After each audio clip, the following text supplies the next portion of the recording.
Hello and welcome back to my channel.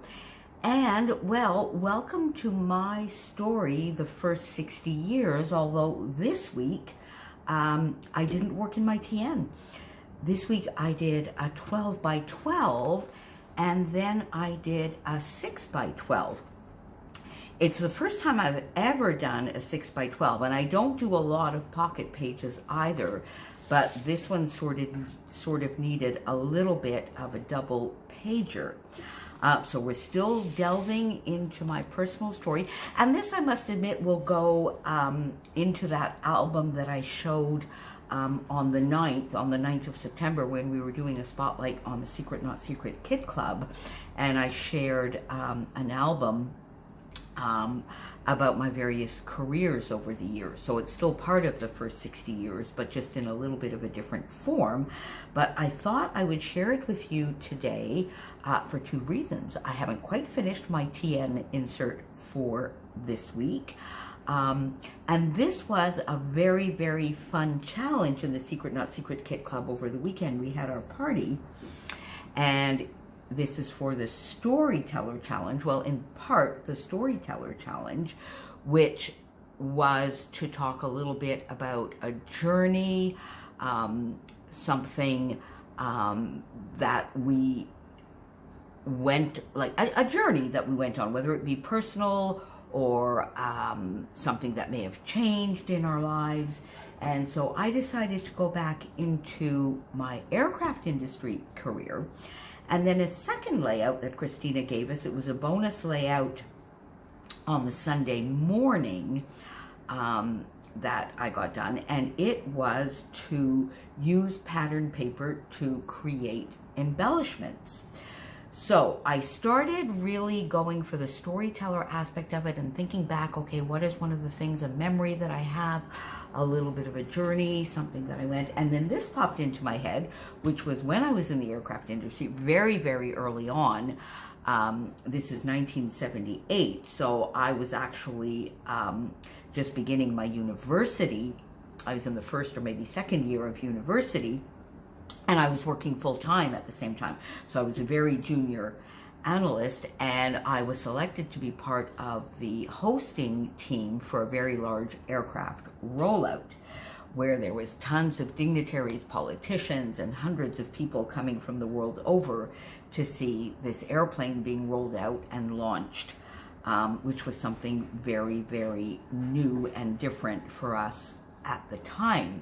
But then the sort of story aspect of it that was kind of funny in that day is, to this day, I'm not sure I quite remember completely what the actual duties were during that day, but I do know that it was a very, very long day, and I do know that there was sort of an after party to it, so it was actually an evening thing as well. We had uniforms, and I had bought shoes for the occasion, and so that is part of the story I wanted to tell, and I'll get back to that in a minute.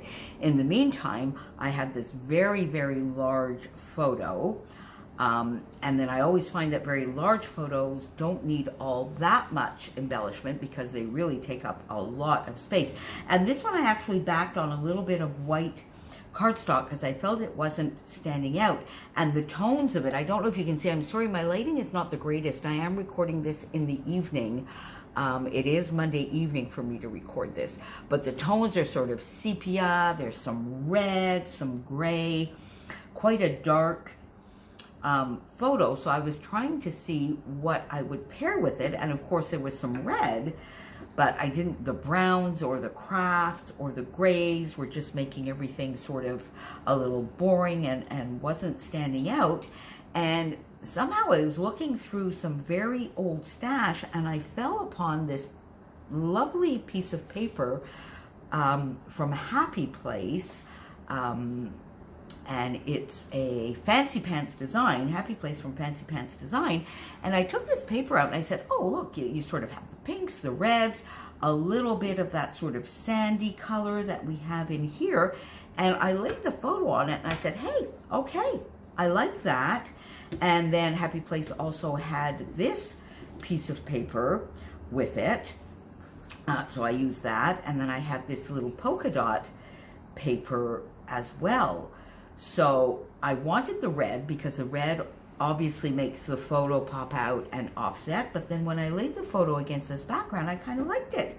So I went quite with a very simple design, 12 by 12 paper, which I really did gut quite a bit so that I could use it for some punched out shapes and then for a 4 by 6 card. So I used that as my frame. I took a piece of the red cross paper. It's not crosses, it's more like plus signs, I guess, red and white. And I just took a very large rectangle of that I put down. And then the photo being quite a large rectangle, I just put the other way. And that basically gave me the design. Then I looked at the photo, and in reality, what's important in the photo is this airplane. And then you have the tail part of it here, but then all this here and all this underneath it is quite extraneous. It's just some noise in the background, I guess you would call it. Quite dingy colors, not worth really showing. So that gave me the idea of embellishing just a little bit in those two areas. So a little bit of a diagonal, which would bring us through the photo, and therefore the group of us here. It took me a while to actually find myself on this. I didn't even recognize myself to begin with. So get the diagonal feel here a little bit of the embellishments. Then I thought I had this die cut on my desk, and I would use that as the title because that helped me just cover up another part of the photo that was not very interesting at all. I took my hexagon punch out, and I punched in this pattern paper, in this pattern paper. The reverse side of this lovely floral is the yellow, which I also used to punch out some hexagons. And then I had this polka dot paper. The reverse side of it was sort of a nice little teal, and I punched out a bunch of hexagons, put some flat to the page, mainly those that were on part of the photo, and then I popped up the others. So in real life, it gives it a nice sort of interesting dimension where you have flat dimension next to it, and sort of just brought them along a little bit where I could still fit my title. And down here where all of this information, all of this sort of sepia brownie tone here was not very interesting at all. And this gave me a place to put the date, which is 25/5/78, the 25th of May, 1978. And here, gather, because this was going to be a very long day of lots of gathering. And then a few little enamel dots, and there you go. Chopin seems to like it as well. Now, so that is sort of that part, and this is my story, the first 60 years, a memory of mine from a little over 40 years ago. But what I really remember about that day that really comes to mind was how I had bought those shoes, and I really had to go. I mean, Christina and Christy, but Christina, they send me on these rabbit trails every time we have a party. So I needed to find a photo similar to the shoes that I had bought, and then a very specific exit off the highway, because what I really remember that day, these shoes look really pretty much exactly like the ones that I was wearing. They're just the wrong color. But as this day went on, and then we got to the after party, and at some point, I think after the dinner, I could just not stand these shoes anymore. Took them off, spent a little bit of time sitting around the table barefoot, and in no time flat. It was a warm day. If you've ever done that with new shoes, your feet just swell right up. Well, I could never, 15 minutes later, could not get those shoes back on for the life of me. Had to spend the rest of the evening in this large, swanky hotel with all of these dignitaries in bare feet. Oh, my Lord. And then to make matters worse, I had to drive home in bare feet because I could not get the shoes back home even to drive. And this is where this sort of specific exit comes in, because I don't know if you can see it. There's a little bit of an overpass here, which I was going on, and there was this massive big 10-wheeler truck who was like bellowing along. And as I went to put the brakes, although I had the right of way, it was quite apparent that he was not going to stop. I was in bare feet, my toes went through the brakes, and I couldn't, so he actually dinged my fender. No real damage, but I did sort of hit the wall of that overpass just a little bit, so got 2 little dings on my fenders. Got home at 11:30 or 12 o'clock at night, barefoot with 2 dings on my fenders. And that's the story I actually remember more than anything from that day. I don't remember the food, I don't remember the speeches, but I do remember those 2 items. And today they sort of make me laugh. So I just found those shoes on Google eventually. I did find the exact exit. These shoes are sort of that circa. The exit, I'm not quite sure, but it really did look exactly pretty much like that. And I just called this Shoes and Cruise because I was just trying to cruise on in my bare feet, driving home. And this truck was just bellowing away, and he was a lot bigger than me.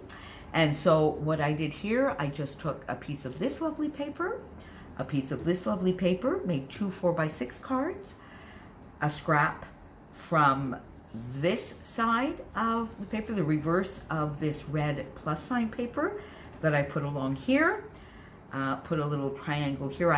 This was packaging that I had set aside, which is just a grid, a sort of white and red grid, so that I could do the journaling and top, bottom with the photo in the middle.